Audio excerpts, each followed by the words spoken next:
All right, so a really quick little review. Fact, yeah, perfect. I'm not even gonna fire up my iPad, I'm just gonna do it up here. If there's no questions from homework, unfreeze. So what we did last time was we talked about stem and leaf, we talked about dot plot, we talked about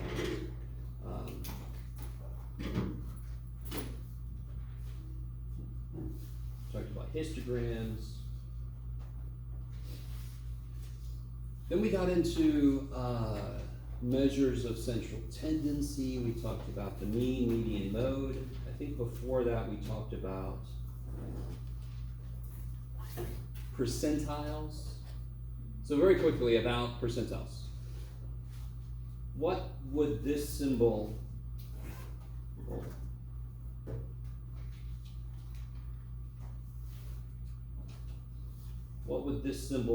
represent? If I ask you to find that, what does it represent? I give you a big bunch of data. What would that symbol ask you to find? 17 percentile. And yes, 17 percentile. Now somebody else tell me the data point that would be the 17th percentile. What's true about it? Less than 25 or 10. Very specific. 17th percentile. So if you were in the 17th percentile on a test, would you be happy? Yes. No.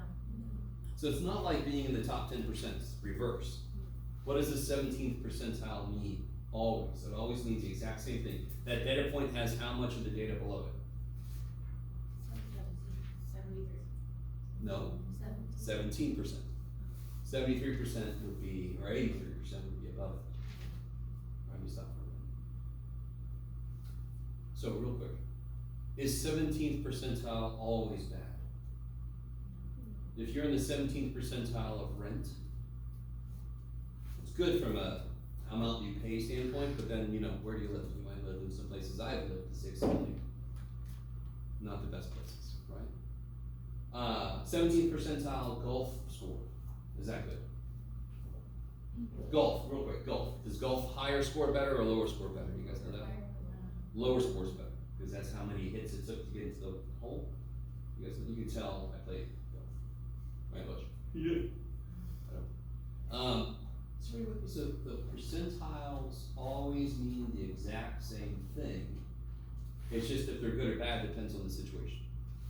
So 17th percentile is the data point that's 17% of the data below it. Okay. So real quick, if I had 84 data points, how would I find the 17th percentile? There's 2 steps. First step makes sense. Real quick, if you want to find the data point that has 17% of the data below it, doesn't it make sense that you would want to go about 17% of the way into the data?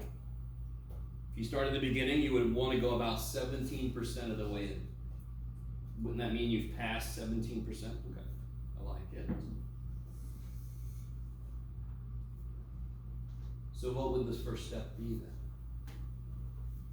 How do I figure out about how far to go into the list? How big is my list? 84. There's 84 data points. How would I figure out how far to go in? So my ordered list of data. I would take 17% of 84.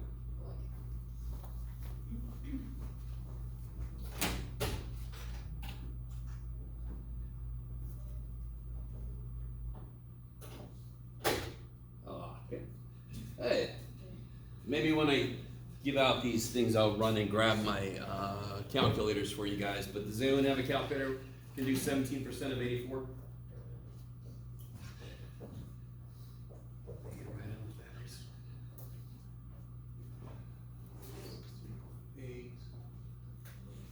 I don't know. I'm trying to do it in my head. I don't want to. 14.28. Okay.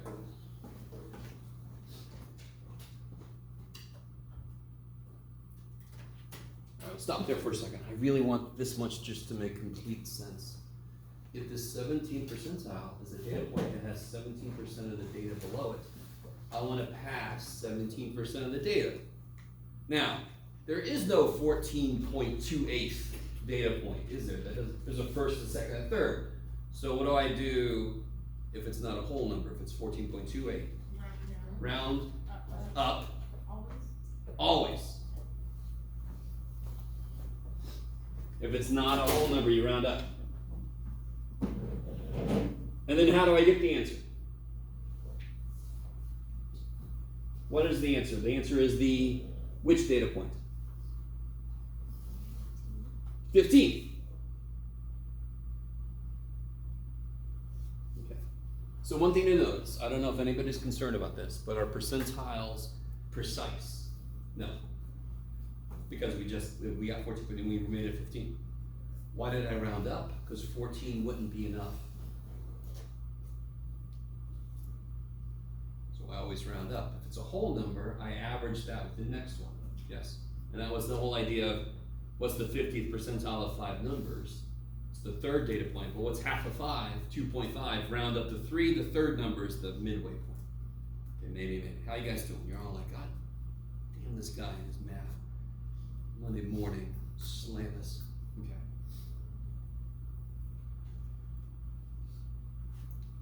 What does this symbol here mean?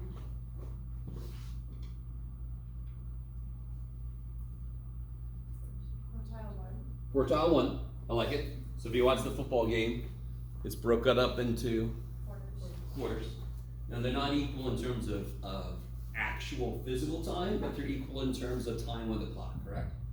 So if you watch the football game, normally when it gets to the end of one of the halves, you get a bunch of timeouts, time stands still. But so Q1 is literally 25% of the way in. So it's really another name for P25. What is the 5-number summary?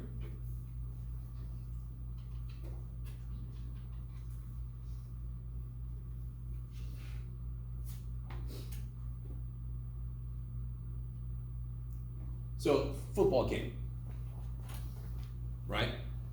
It's got to start. So there's the beginning. Then there's going to be the end of first quarter, Q1, end of second quarter, Q2, end of third quarter, Q3, and the end. So for data, it doesn't have a start, a lowest data point, first quarter, second quarter, third quarter, highest data point. That's the 5-number summary. And what visual can I make? Bless you. When I get the 5-number summary.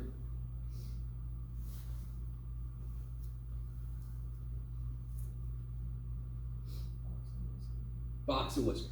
I love it. Okay. Is this coming back? And of course, if you weren't here last Wednesday, hopefully watch the video. So very quickly, just to give you an example. If this was 10, this is 11, this is 19, this is 31, and this is 32. That's a possibility. I could have data where that's true. And I want to graph, I want to make a box and whisker plot. Maybe I can go by 5s, 15, 20, 25, 30, 35, yeah. What do I put on top of 10? Nope. Yes. And then on top of 11, and then 19, and then 31, and then 32. What's the box? Where's it go?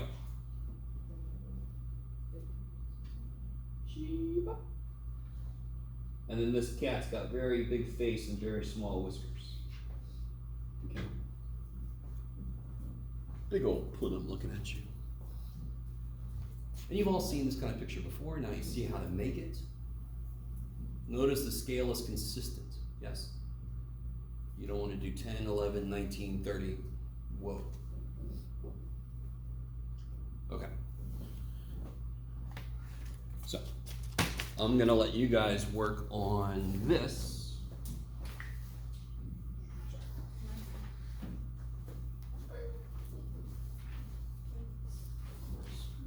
You're welcome.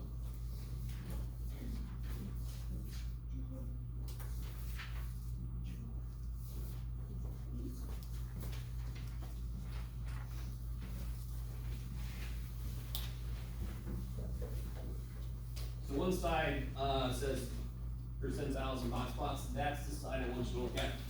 The other side, right now, could be a little freaky. So look at that yet. Are we doing standard deviation eventually? Huh? Are we doing standard deviation eventually? Look on the other side. Look what I forgot to change. That's my stats class, Oh, okay. but yeah. Standard I was like, deviation. yeah, I did this in stats 3 years ago. Gotcha. Real quick, I'm curious. I keep forgetting to make sure. Normally, statistics is not required for elementary education stuff, but is statistics required? I don't think it's required, is it? No. Okay. And it's it really makes no sense. So that's why I'm happy I can give you guys just a little bit of statistics because my God, you're going into education. It's all about freaking data analysis. It's insane. You have to analyze your own students. You have to kind of figure out how they're doing and how to address that. And you also have to figure out legislation and all that shit coming down to you. And you want to double check the data analysis they did. Okay, all right, I'll stop. Work on this. First, try it out by yourself. Notice it is already in order. Yeah, so that should make it a little bit easier. Let me see, does anyone need a calculator? Everybody's good? Okay.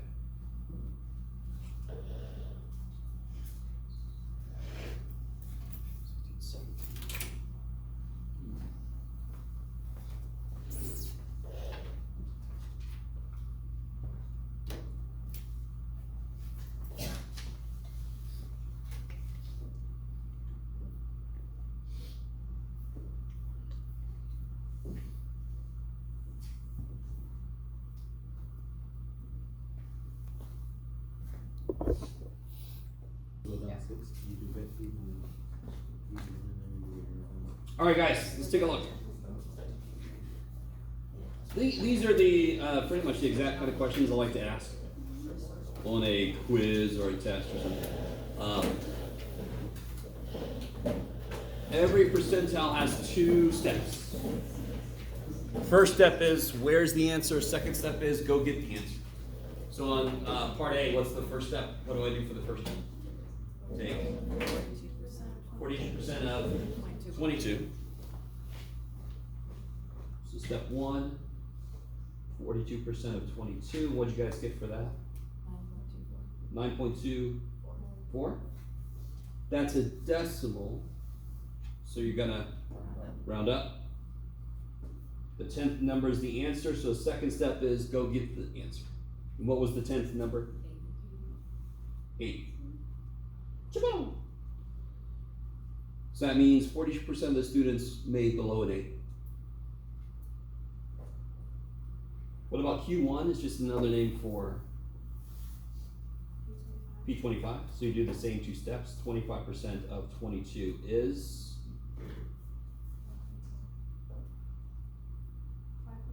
5.5. Round up to 6. The 6th number is 74. Bam! So then how do you interpret that? How would you interpret that? The score 74 is higher than 25%. Good. So if you made a 74, you scored higher than 25% of the class, or 25% of the class scored below a 74. Either way, kick ass.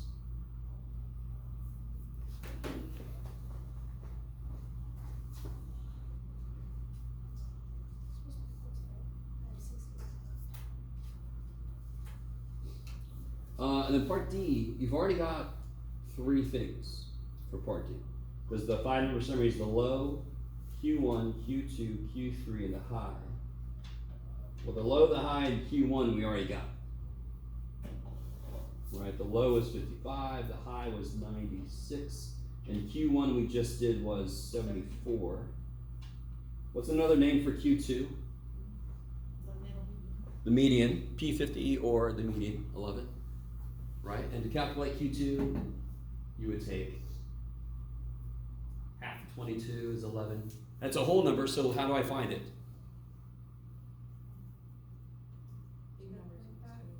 Take the 11th number and the 12th number and average, right? So if you ever, so there's only 2 things that could happen. when you take the percentage, you either get a whole number. So if you get 2, you're gonna average that with the third one.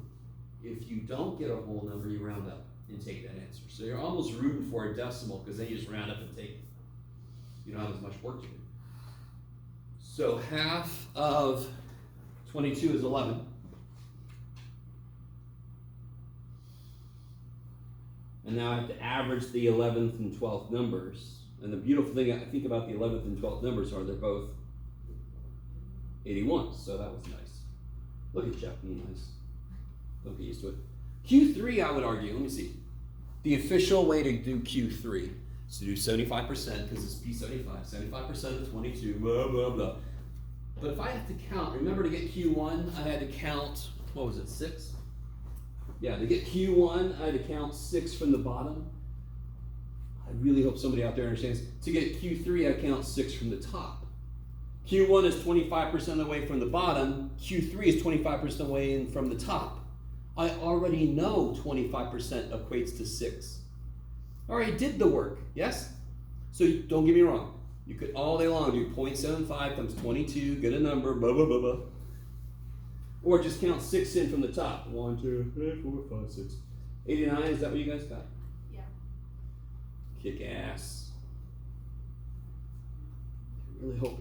And again, if you don't understand the shortcut I just did, who cares? You could do any percentile. They all work the exact same way. You don't have to do a shortcut. So what kind of scale do I want for my number line? I want to start at 55. That makes sense. What kind of scale do you guys use for your number line? I would buy 5. 5s? 55, 60, 65, 70, 75, 80, 85, 90, 95, 100. That's pretty good. All right.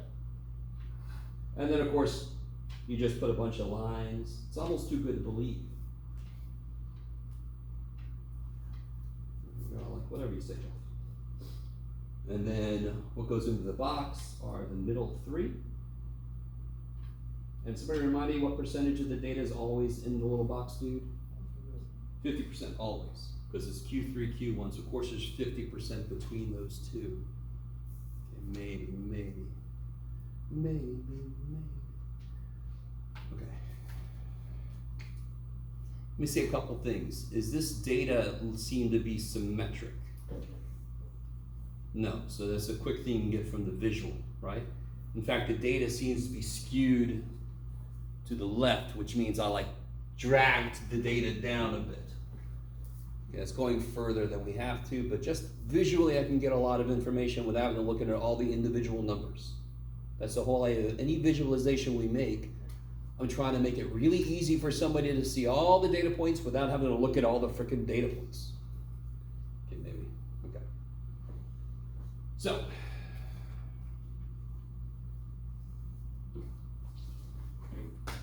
what we're about to get into, and I just don't feel like doing my iPad at all, so I'm just going to be here, is the next part of this is talking about the spread of the data. So let's do an example together. That seems to make sense. So for right now, I'm going to call it spread. I don't know if I've said the official name yet.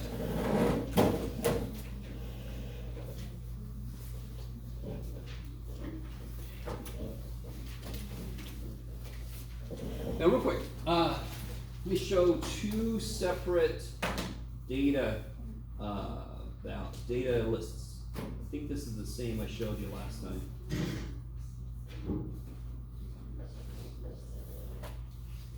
It's not an extreme difference between the two. Okay. This is a very strange moment for a math teacher because there's a bit of history. There's a bit of trying to get students to agree to what was already agreed on in the past, but I want you to at least understand the logic. There's a lot of ways I can define spread. The way we decided to do it, what is the most commonly used determination of where the middle of the data is? What do you almost always hear the most? Which middle do we use? Mean, median, or mode? Which one do we use the most? The mean. The median has a couple specific cases where we use it, but you almost always see the average reported, correct? What does your teacher tell you when they give you a test? Some teachers will tell you the average of the test, correct? They don't tell you necessarily the mode. So the most commonly used way to determine the middle of a set of data is the mean. So it kind of makes sense. If I want to talk about how spread out the data is, I want to compare it to that dude. Which set of data gets further away from the middle on average? So let me say that again, because that's the heart of the whole thing. Which set of data gets further away from the middle on average? So which one of these has data that gets further away from the middle? So for each one, real quick, for each one, what's the mean? What's the mean of each one? 3. Now, and another slight, I can't help but say this, and I'm really sorry, especially we've taken statistics before. The book uses this symbol for every mean. Some of you guys might know this. I'm not going to make you use this symbol, but just to let you know, if I have a population, the mean really should have this symbol. It's like a U with an extra leg, little mutant U. And it's a Greek letter, you say mu. It's like a, what do you call a French cow? It's a mu. But don't worry, we're not going to use that symbol, okay? Because the book uses X bar, so I'm just going to leave it there. X bar should really be if it's only a sample, not a population. Maybe. So we're always going to pretend in this class, in the one section we're doing this, that we have a whole population. Okay. If you've taken statistics, you got a little more into it, but we're not going to get that deep. So all I've done so far is figure out the mean of both. So the mean of both is 3. Which one gets further away from that on average?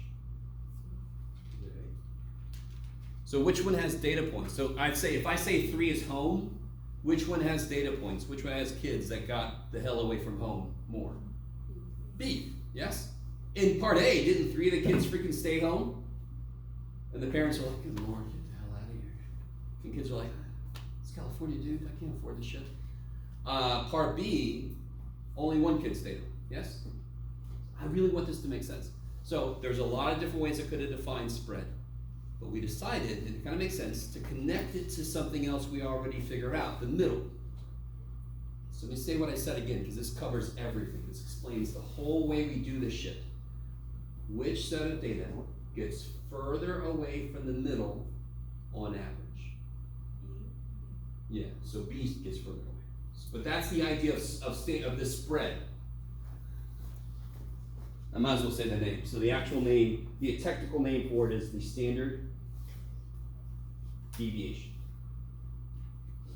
So some of you guys might remember that had me last semester when I put the average up on the board for a test or a quiz. I always had the average and then I had S equals, I had the spread, the standard deviation. And for a quiz, I would expect it to be somewhere around 14. Which means, you guys all with me?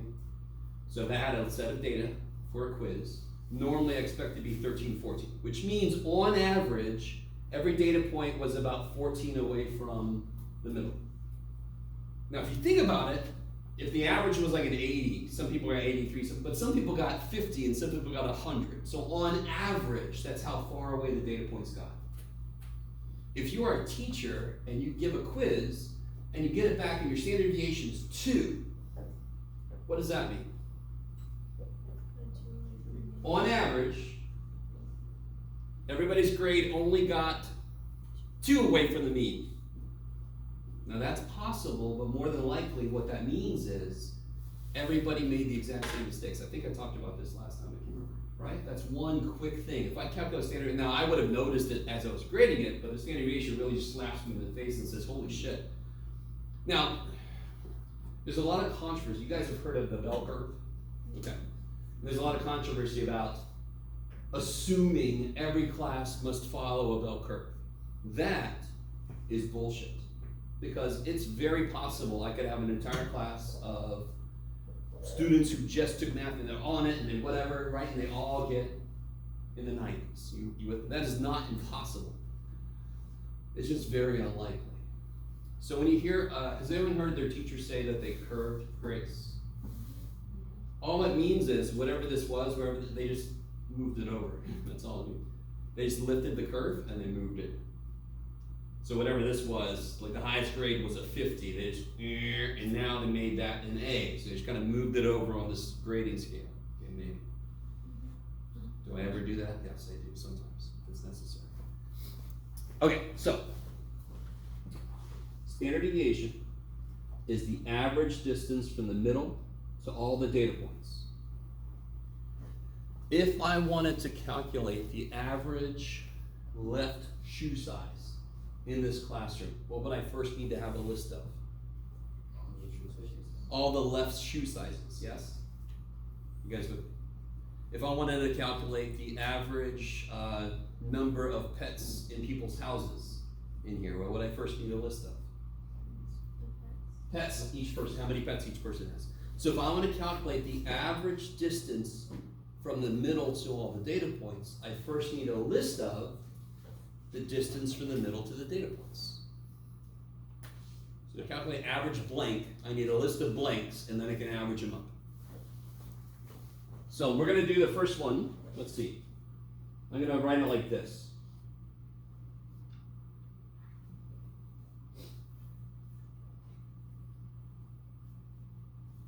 How do I average? Well, first off, how do I get how far away each data point is from the mean?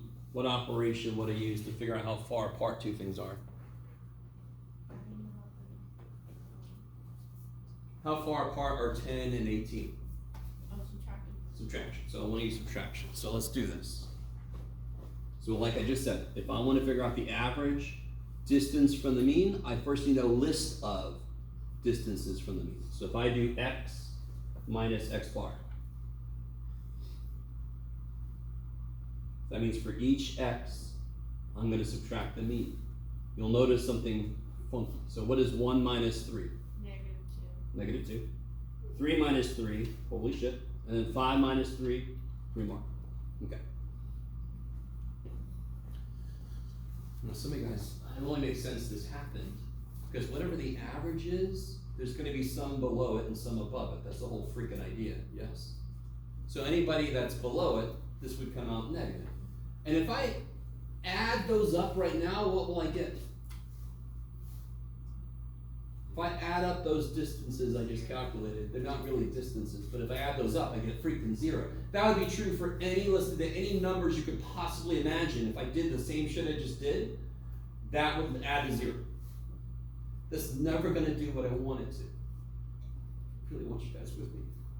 So what I've just written aren't really distances because some of them are negative. Now, what is the most immediate way in mathematics to make everything positive? Multiply by -1. If I multiply 2 by -1, I get -2. I want everything to be positive. And I want to do the same thing to everybody. What function in mathematics makes everything positive? Does anybody know? Absolute value. Cool. Yes? Yeah. And I have a shirt. Sure, why not? That I searched because I came up with this idea and I searched it on Google and I found somebody who made a shirt of it. It's got absolute value symbols with the word vodka inside. Absolute value. So one person got it in Seattle airport. Anyway, so absolute values always makes anything that's inside of them come out positive because it's based on distance. And distance can't be negative. We're not going to use that. One reason is, and I'm not going to spend a lot of time on this, I don't know if anybody remembers graphing absolute values in algebra, but it looks like a V. Doesn't it have this sudden turn here? Yes. So just not to get too deep in it, the reason I don't use absolute values is because we don't like that sharp turn. Do I want to be in this plane? Welcome aboard, everybody. We're dead, because I can't survive. I want a curve like this, and what does this? Who knows in mathematics what does this? Parabola. And that would be squaring. So another way to make everything positive is to square. Okay. What does that mean I want to do at the end? Square root. Okay. So if I square everybody,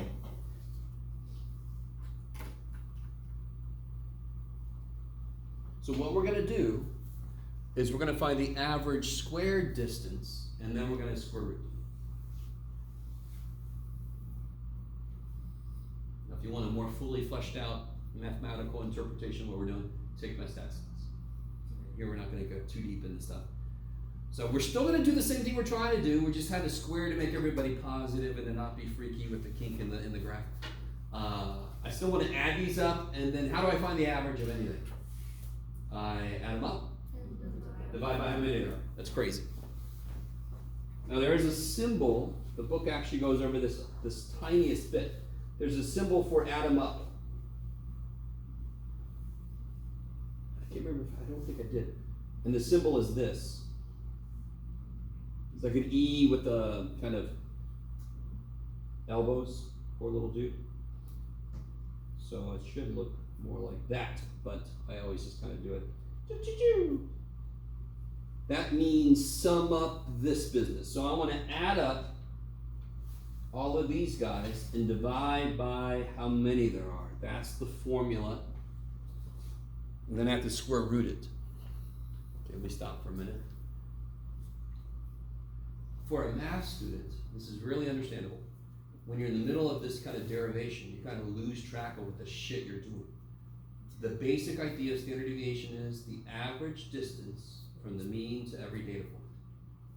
How do I find the average? Add them all up divided by n. So there's the distance from the mean to every data point. Add them all up divided by how many there are. We squared so that it wouldn't be negative. So that's the idea right there. That is mathematically saying what I said, what we all agreed to in English earlier. So what do I get when I do that? What do these, of course, add up to be? 8. That's crazy. How many were there? How many data points? 5. Holy shit. Divided by 5 is easy. Double the top, move the decimal back once. Double 8. Move the decimal back once. That works because if you double top bottom, you get 10 on the bottom. If you want to divide by 5, if you double the top and bottom, do you see how you would be divided by 10? So the shortcut to divide by 5 is double the top, move the decimal back once. Because what do you do when you divide by 10? Move the decimal back once. So how do I divide anything by 5? Double it, move the decimal back once. Math is weird. Okay. Or, do this.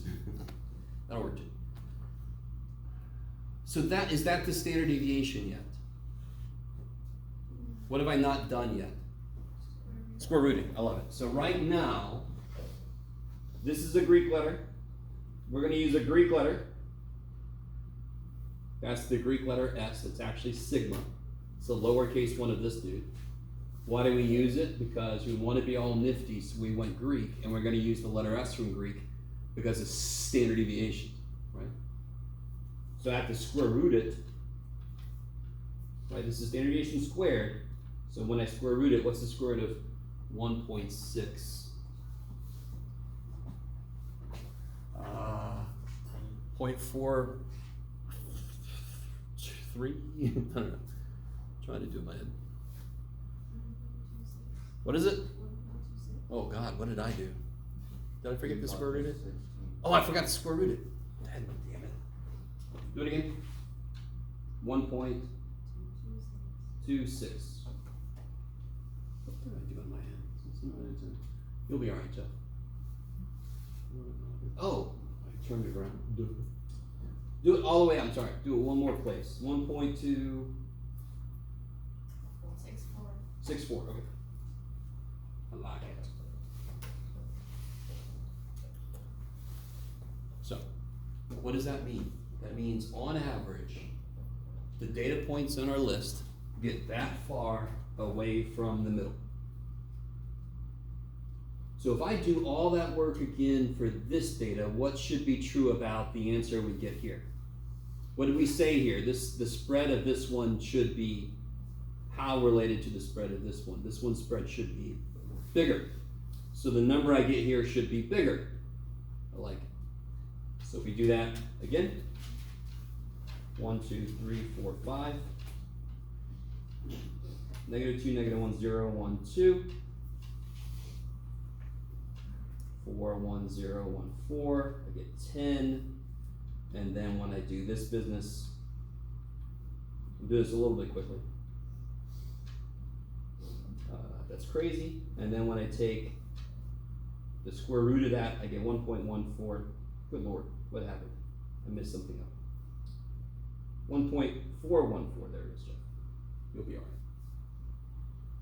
That's a little bigger than 1.264, exactly like what we expected. So when I have a full set of data, the quickest way to summarize the data for somebody mathematically is what's the mean and what's the standard deviation. Those two numbers give me an idea of what the data sort of looks like. So, on the reverse of your percentiles and box plots, I did that one a little quickly, sorry. But what I've given you on the reverse side is a fully worked out example. And of course I forgot one thing. I can't help but forget one thing.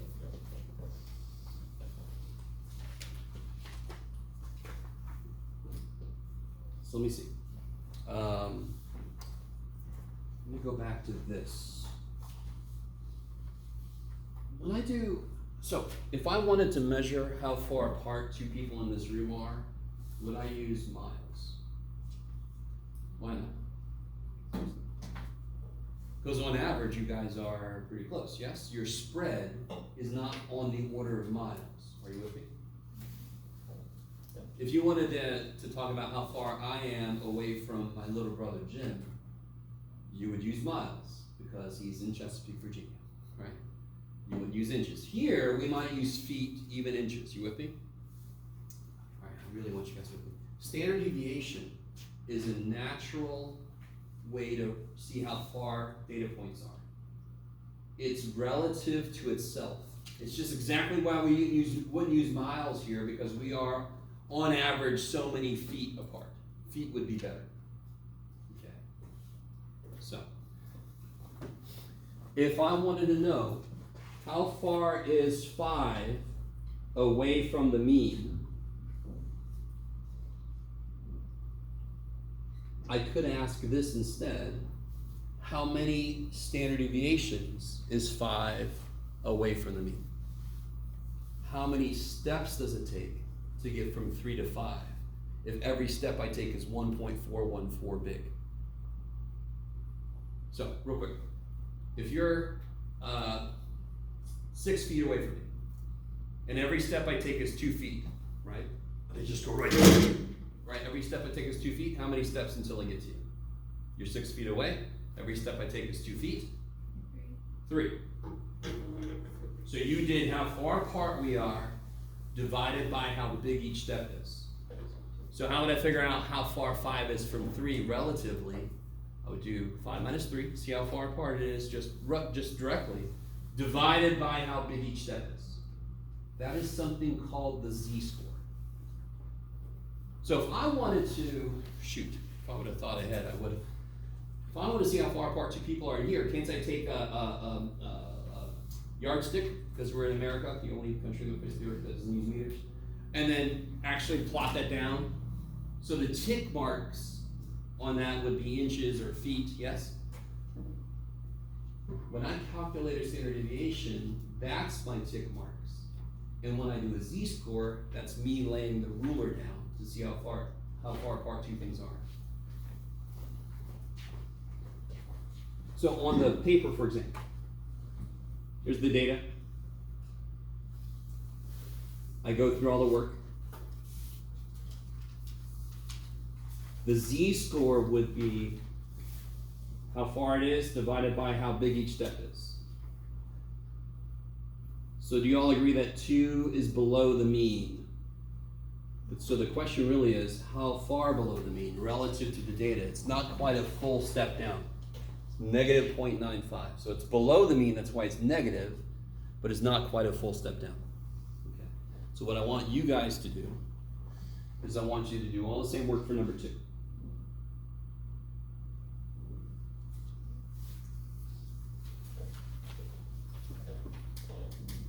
It's not a bad idea, and I'm really sorry I didn't do this. Put that data in order first when you put them into the table. So try to reconstruct the table for number 2 data. The mean you get, I think it should be 1 decimal big. Don't round it.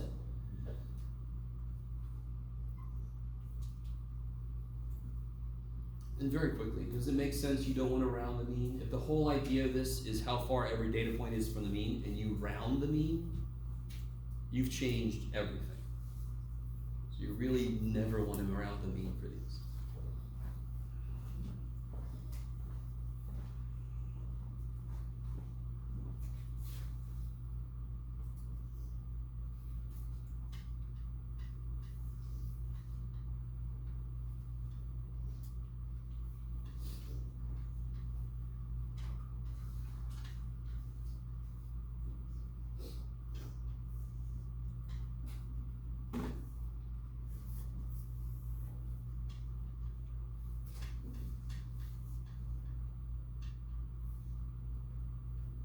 It almost fit that. If you need another sheet of paper, go for it.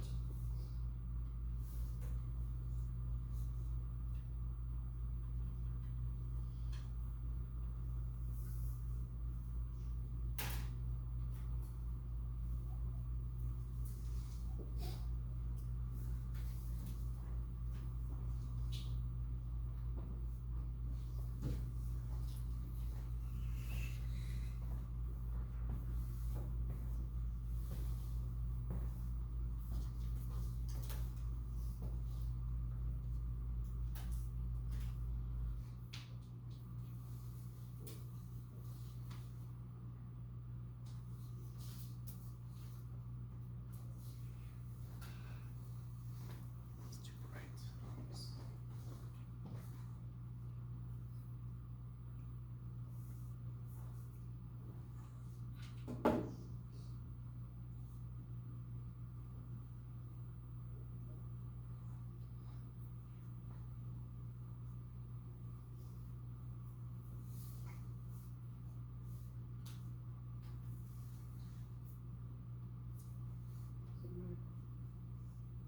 Do they add up to be 78?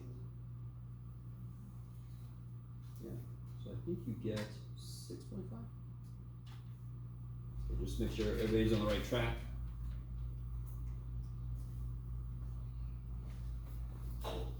My offer still stands. If you need a calculator, let me know. The numbers added up to 78. Huh? The numbers added up to 78. Yeah. 78. Pretty sure. I mean, I did it in my head, so you never know. And I crossed them all out, so I'm just upping the difficulty for myself. So let's see. 6 and 7 is 13 and 4 is 17, and 6 is 23 and 9 is 32, 36, 46, 56, 61, 68, 70. Yeah, 2 and 8 is 10. Yeah.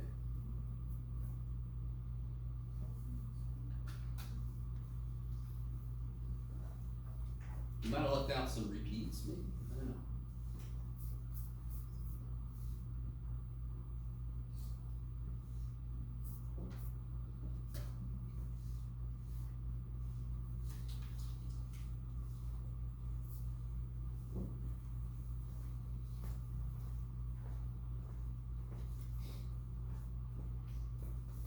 This one you're definitely going to need, well, definitely, but a calculator definitely helps out.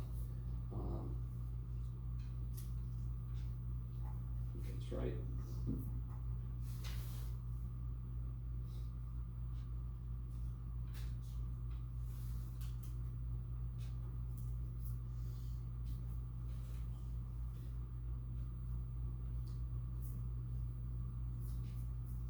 The old smooshed.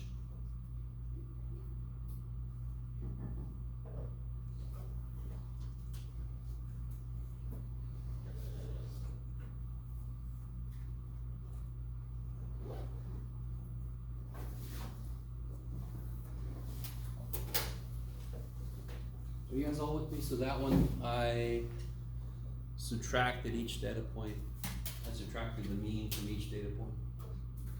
So again, you can just do it in the calculator if you need to. And now I gotta square them. I think that first dude is 20.25. This should be 6.25, right? one I should know, but I don't. 2.25, yes? Yeah. And of course, this one will be 0.25.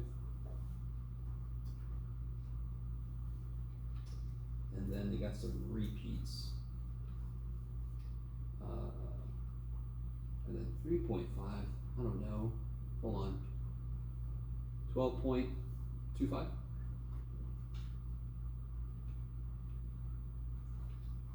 Okay.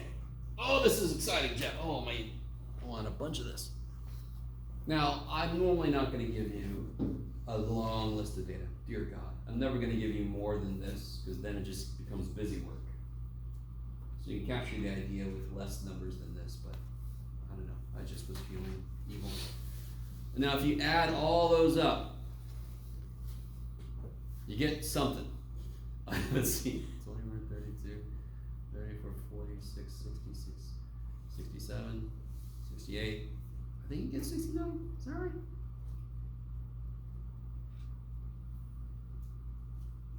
I don't know numbers.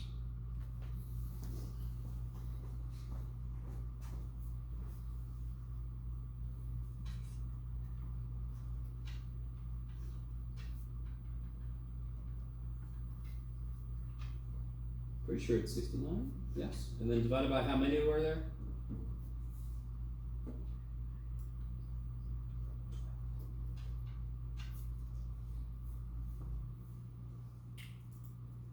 Point 75, so that'd be 5.75. 5.75.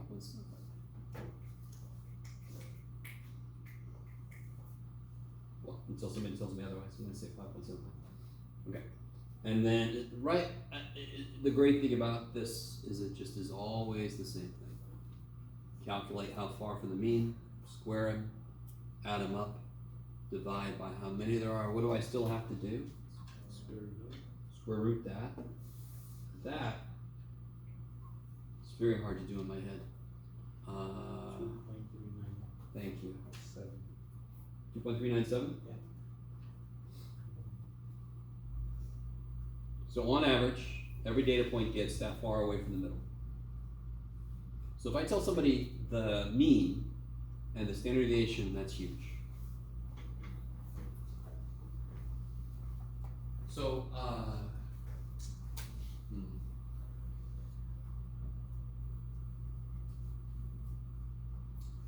do you guys know about websites? You all know about, there's a website called Rate My Professor. Yeah, and I still remember the first time it came out. It was before 2005 because I was still on the East Coast. And we all heard about it, and the next day you could tell which of my colleagues had rated themselves in there. Somebody wrote, here's the essence of the essence. I'm like, oh my God, help us. There's another website, I'm not going to tell you what it is. You have to pay money, but it shows you the grade distributions for every professor in every class they teach. Does anyone know about that website? So for example, if you looked me up and you looked up Math 125, you could see the grade distribution for the class over the last whatever semesters. Now to be really, really honest, that's public domain knowledge. You could actually call the school anytime you want to and request that knowledge. To request that information, they have to give it to you. You with me? This teacher, I want to know exactly the grade. They have to give it to you.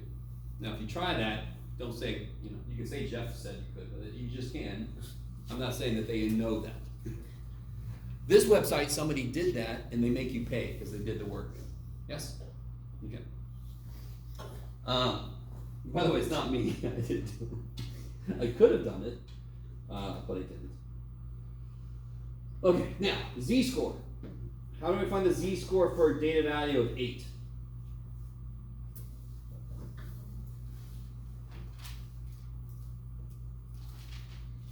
I would take 8 minus. Yes, so I want to see how far is it from the mean, but I want it relative to how far all the data is.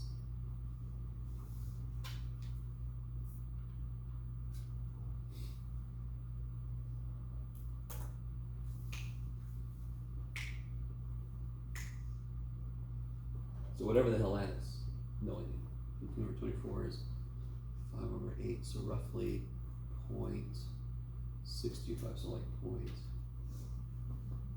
626. I'm okay if I'm very wrong. You got it. What is it? 0.625. 625? Damn it. Round it up, it's. Round it up. 66, okay. Alright, that still wasn't good enough. I should retire. I'm sorry, guys. What did I want to say about that? Real quick, it's positive. If your z-score is positive, that means you're above average. What does it mean if your z-score is 0? If your z-score is 0, you got the average, yes? If the average is 80 and you scored an 80, how far from the mean are you? 0. If it's negative, you're below average, yes? I answered my own question. Oh, sweet. See, now that's a beautiful example of, see a hand go up, wait a couple seconds. Maybe that'll happen. I'm sorry. Where did you get the 8? Oh, I just picked it. It was part of the question. I could have asked you how 10, 9, 2. So this could be the person who made an 8. They want to know relatively how well did they do. They were just barely above half a step above the average. So they scored above average, but not really high above I think average. the percentage that they got there, 62.5. Do it again, sorry. The z-score for a grade of 8. Yes. Would that be the score that they got? No. So I want you to notice, z-score, just like percentiles, is relative to the data, right? So if you're in the 95th percentile in a test, does that mean you did really well? Doesn't necessarily, because like I told you, I think on my first graduate school test, I got a 19 out of 41, but I was in the 90-something percentile. Because the average in that weird shit was 11 or something out of 41. You guys kind of with me? I got it back and I'm like, I'm in the wrong place. What am I doing here? And then the teacher's like, good job, Jeff. Anyway. So z-score is relative to the data. How did you do? Yes? Which is much more valuable, especially if your teacher curves grades. If your teacher doesn't curve grades, this doesn't mean shit. You got a 41, you got a 41. The curve, if 42 was the highest grade, you got a 41. You relatively did really well, yes? Your z-score is probably really high, positive. Yes? Okay. Remember. All right. So, last thing for today, and then we'll take our field trip. Unfortunately, there's a really cool thing I can do that I normally do on the first day of class in most of my classes. If you have, has anybody heard of something called the birthday paradox?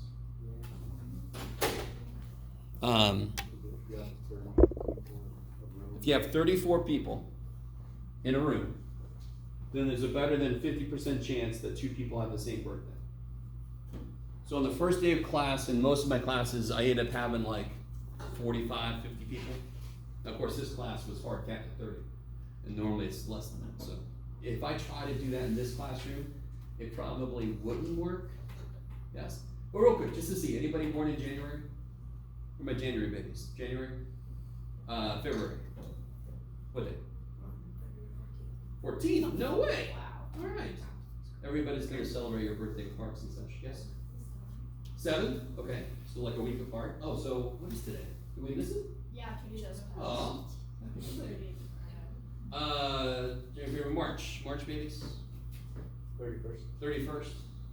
Kick ass. March, April. April babies? 15th? Tax day? Sorry. You're like, yes, I know, Jeff. Thanks. January, March, April, May. May, baby? May, baby? 6th. Okay, May 6th. June. June, baby. June 12th. No other Junes, Julys. 5th. 30th. Ooh, I thought we had a chance. August. Ooh. 7, 18. Ooh, okay. That would have been really cool if you guys just sitting together in the same room. September. Mine's 21st. Mine's 21st. Dude, there you go. Dude, that's crazy. All right. That is crazy. That is awesome. I thought, of course, there's always a chance. But like Gabe and I said, if you have 34 people, at least 34 people, the probability goes above 50%. So when I have 45, 50 people, there's only been one semester that I didn't get one. That's We were kinda like cool. twins. That's I was born at 1:58 p.m. We were like 2:10 or something. p.m. Yeah. Holy wow. shit! That's And of course, just a few Obviously. years apart, but Savannah. What? Savannah was where I was born. Oh, That'd be really trippy. Poughkeepsie, New York. Okay. That would be weird. Alright. Sorry, what are my other Septembers? I'm sorry, I got excited because there's another 21. Who are my other Septembers? I thought there was more. You're like, no, I'm not gonna compete. Octobers, just to kind of complete things. 7? 4th? Okay, close. November's. November's, December's. 19th? Okay. 23rd, close, okay. Alright. And no leap year babies, I guess. Okay, sorry. Okay, enough of that. Let me do this. I'm gonna try. Let's see. Just don't take them all, Jeff. Take one. Holy shit.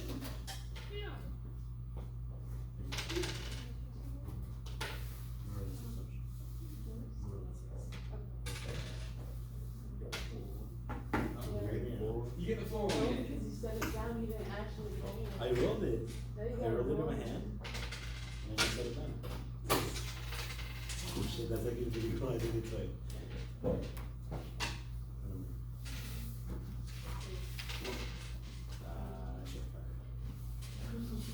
It's because you're holding it like this. You're Everybody got one? just Did I miss anybody? Oh, I'm sorry. I missed- Look, watch your movie. You don't buy that. Look. Is that everybody? Alright.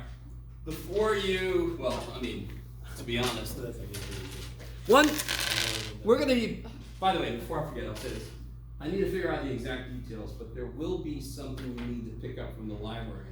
And in this thing will be several manipulatives and some tools, like a compass and a protractor. You guys kind of with me? So, I need to get the details about how exactly, what you need when you go in, all that kind of stuff.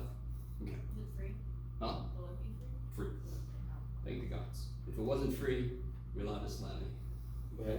So let me know if they ask for money. Just make it up. They ask for money, Jim. So, what was my point? Oh yeah, I just wanted to say that because during this semester we're gonna have several things we play with, and 125 you should have played with, like the fraction manipulators and such.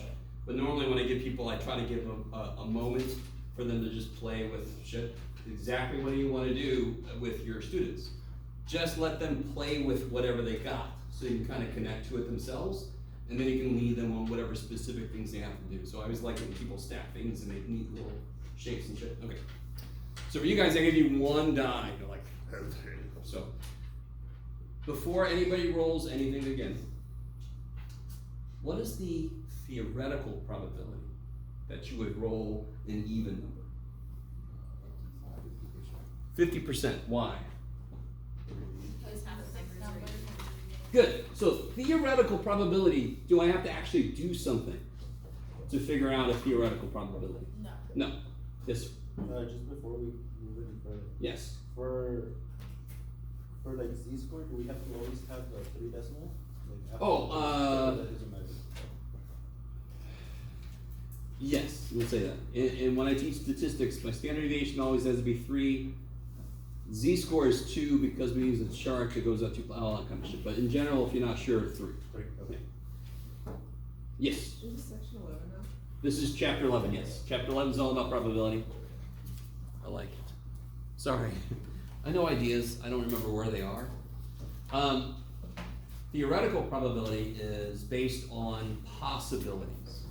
So how did somebody calculate the probability of an even number showing up was 50%? How did you calculate that? There's 6 numbers and Yeah, probability even was out of 6 total things that could happen, how many match what we're looking for? Like you said, 3 match what we're looking for. So every single probability in existence follows this rule. It's the number of things that match what we're looking for divided by the total number of things that could happen. Now, is probability always that easy to calculate? No. But does it always boil down to that? Yes. Because that's the fundamental idea of probability, is just based on chances. So very quickly, my little brother, I always like to pick on him. he would say to me, Jeff, do you still teach probability? And I'd say yes. And he says, well, it's all bullshit, Jeff. It's gonna happen or it ain't. I'm like, thank God you didn't become a surgeon, Jim. Because I don't wanna go, what's my chances, doc? 50-50. Oh. So obviously, that's true. It's gonna happen or it ain't. But this talks about the probabilities of it happening or not. And why is that important for us to plan? Yes? In this case, it's a 50-50 shot. So can everybody go ahead and roll their die officially?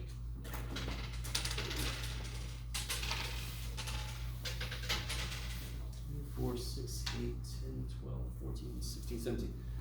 So how many of you got who got a even number? Can you raise your hand? Who got an even number? 1, 2, 3, 4, 5, 6, 7, 8. Okay. That's really close to what we expected. What is 8 divided by 17? Somebody help me out. Well, it would have been impossible to get 50%. Sorry? It would have been impossible to get 50%. I know. That's why I saw somebody leave and I'm like, man. You should have rolled. Oh, it's true. All right, hold on. Everybody hold on a second. Yeah, I always forget that I'm another person. All right. Aha, even. Okay. Well, dang, that's kind of sucks. I'm not going to include myself. Screw it. Because I want to make a point. What is 8 divided by 17? 0.47. So it's roughly 0.47, which is 47%. This is what's called an empirical probability. Whenever you see the word empirical, that just means by observation. So we have theoretical probabilities and we have empirical probabilities. And we see both of those in everyday life. It gets a little tricky though. What about the weather? What about the probability it's going to rain? Which probability do you think that is? For today? Like guessing? Do it again, sorry. Like guessing the chances. It's gonna Like rain? if the weatherman comes on and says, there's a 10% chance of rain today. Which one do you think that is? This is a little tricky because you're like, I've never taken meteorology. I'm like, what the hell are you talking about?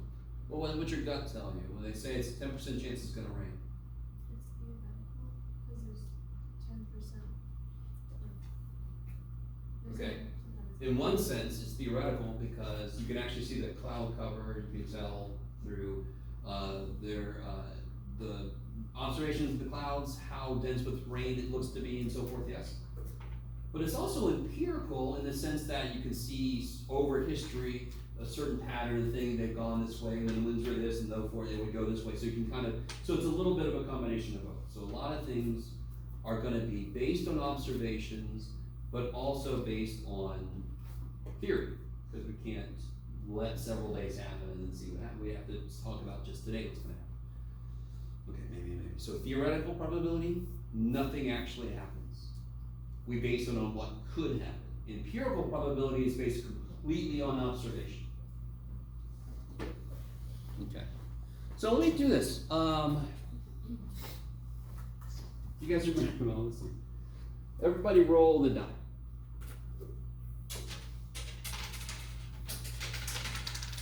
Here, I'll play along too.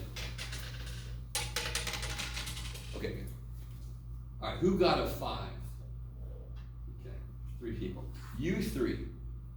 Roll the die again.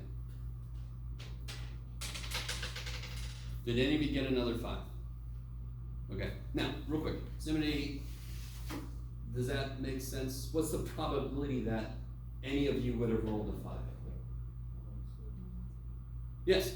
How many things are there you could roll? 6. And how many of those match what I'm looking for? 1. Yes? So there's a 1/6 chance that we rolled anybody here rolled a 5. And then I wanted a 5 again. Well, now my number of people shrunk a lot. So there's 17 people in here. Theoretically, and the answer could be this, how many people would you expected to roll a 5? What did we just say? What's the theoretical probability of rolling a 5? It would be around 3. It's a 1 out of 6 chance, yes? So if I have 6 people, how many 5s would I expect? 1. That's what that means. Does that mean I will definitely get 1 5 if I have 6 people roll a die? Shit, no. What that means if I did it a lot, then on average they would roll 1 if I had 6 people rolling over and over and over again.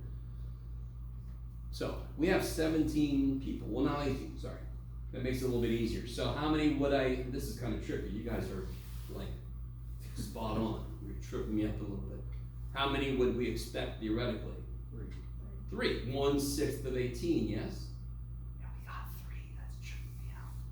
So theoretical probabilities is what sets our expectations. What could actually happen is any freaking thing. So this is a mistake people make. If there's a 95% chance something's going to happen and it doesn't happen, people kind of freak out. But that's silly. It's a 5% chance it ain't going to happen. So you just happen to be in that 5% of the time. You guys kind of with me? So there's a lot of misunderstandings about probability. What time is it? Shoot. All right. Let me do, let me get a little more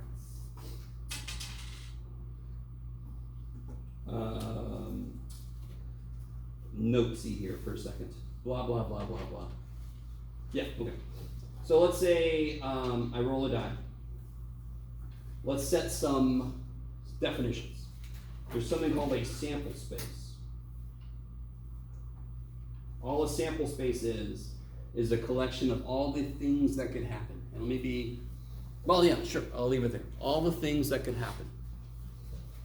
And we normally use set notation kind of stuff for sample space. So we do this. Remember these? Set notation is going to come back in this chapter, by the way. Do you remember all that set notation like this stuff? Remember that stuff? Ooh, so if you hated that, I'm sorry. If you loved it, great. If you hated it, too bad. So, of course, sample space, if I roll a normal die, not one of your freaking D20s or whatever for Dungeons and Dragons or whatever. That's the sample space. So I've never played cards ever. Anybody ever played cards? Yeah. Ever seen cards? How many cards are there? If you take all the jokers in the show? 52. So my sample space for picking a card out of a deck of cards would have 52 elements in it. Does that make sense? Yes. No, I'm not. No question. Understood. No answer. Is for a fair die, is every element in the sample space equally likely? Let me say this again. For a fair die, like nobody's tampered with the die, is everything equally likely? Is it possible to have a die that's been tampered with, that maybe somebody wants the number 1 to show up more often? So they kind of weight it so that it rolls on the 1. How could you test a die to see that? If I roll a nice fair die, is it possible to get 6 1s in a row? That's possible. Is it likely? No. In fact, I had all you guys roll and I couldn't get anybody get 2 5s in a row just a minute ago, yes? So if I take a die and I roll it 6 times and I get a 1 every single time, is that evidence that somebody tampered with it?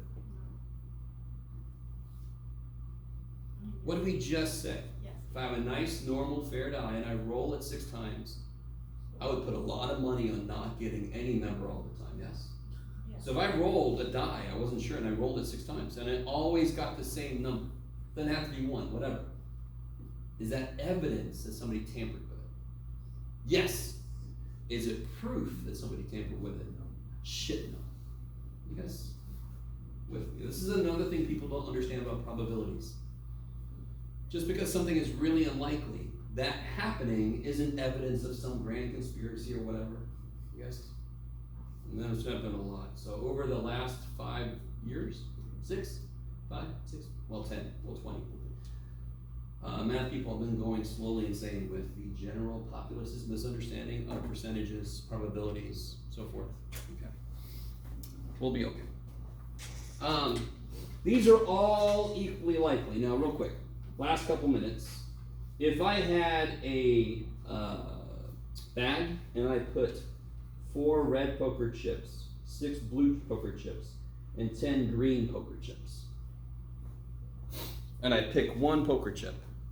What's my sample space look like? Don't overthink it. The sample space is a collection of all the things that could happen. So what could I pick out of there? Red, blue, green. Is everybody with me? You don't go red, red, red, red, blue, blue, blue. No, you already said red. You okay? Right? So do you see? You don't count repeats. Where do the repeats come into play, though? So if I say the sample space is red, blue, green, are they all equally likely?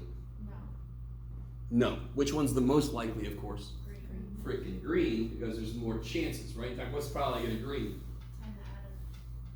10 out of 20? 50%. Everybody else is less than that, obviously. You guys kind of with me? So, what's the probability I roll a 5?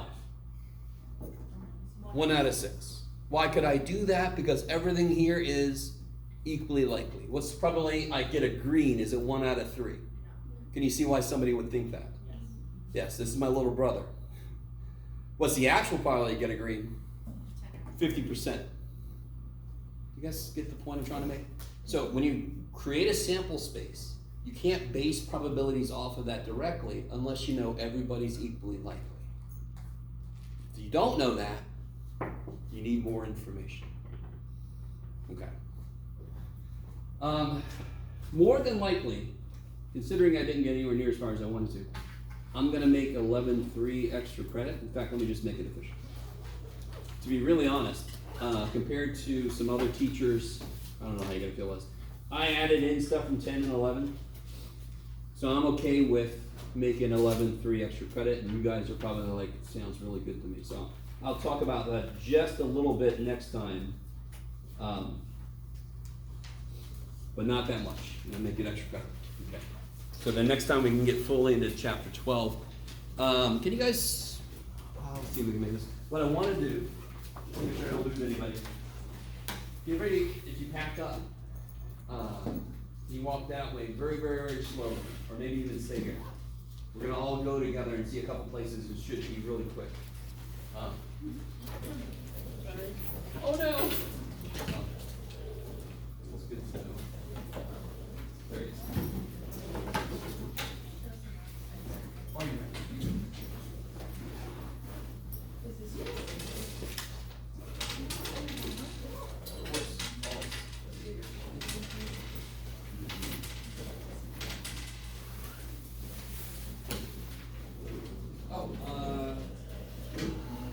You're gonna see a couple more spots too.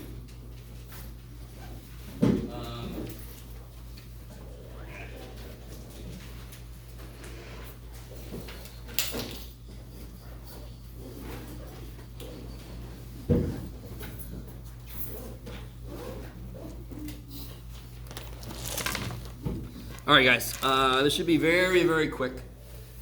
If you go outside, just go that way very slowly. Wait until I get out in front of you. Think? Somewhere over there.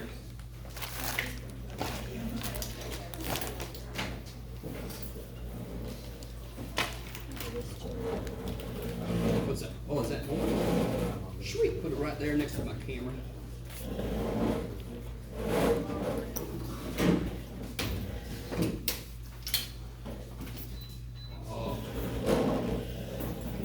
Leave a room.